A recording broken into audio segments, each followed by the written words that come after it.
ஆனா விவசாயிகள் வந்து கடனை உடனே வாங்கி போட்டு விவசாயம் பண்ணி ஒவ்வொரு ஆண்டும் பாதிக்கப்பட்டு தாங்க இருக்கும். புதுச்சேரி மாநிலம் காரைக்கால் மாவட்டத்தில் பார்த்தீங்கன்னா சுமார் 4800 ஹெக்டேர் அளவுக்கு சம்பா தாளடி சாகுபடி நாங்கள் செஞ்சுட்டு வரோம். பார்த்தீங்கன்னா ஆண்டுதோறுமே நாங்கள் வந்து பாதிக்கப்பட்டு வரோம்.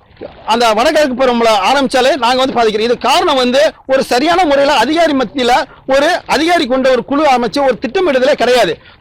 கடந்த வாரம் பார்த்தீங்கன்னா விவசாயிகள் குறைத்தீர் கூட்டம் வந்து புதுச்சேரி மாநிலத்துடைய வேளாண் அமைச்சர் தலைமையில் கூட்டம் நடத்தாங்க. அதுல வந்து மாவட்ட ஆட்சியர், அமைச்சர்கள், சட்டமன்ற உறுப்பினர்கள் எல்லாமே இருந்தாங்க. அதுல ஒட்டுமொத்த விவசாயிகளும் தூர்வாரப்படல, வாய்க்காலாம் தூர்வாரப்படல என்று சொன்னாங்க. உடனடியாக மாவட்ட ஆட்சியர் அதற்குரிய நடவடிக்கை எடுக்க சொன்னாங்க. இன்னைய வரைக்கும் சொல்லி ஒரு வாரம் ஆயிடுச்சு.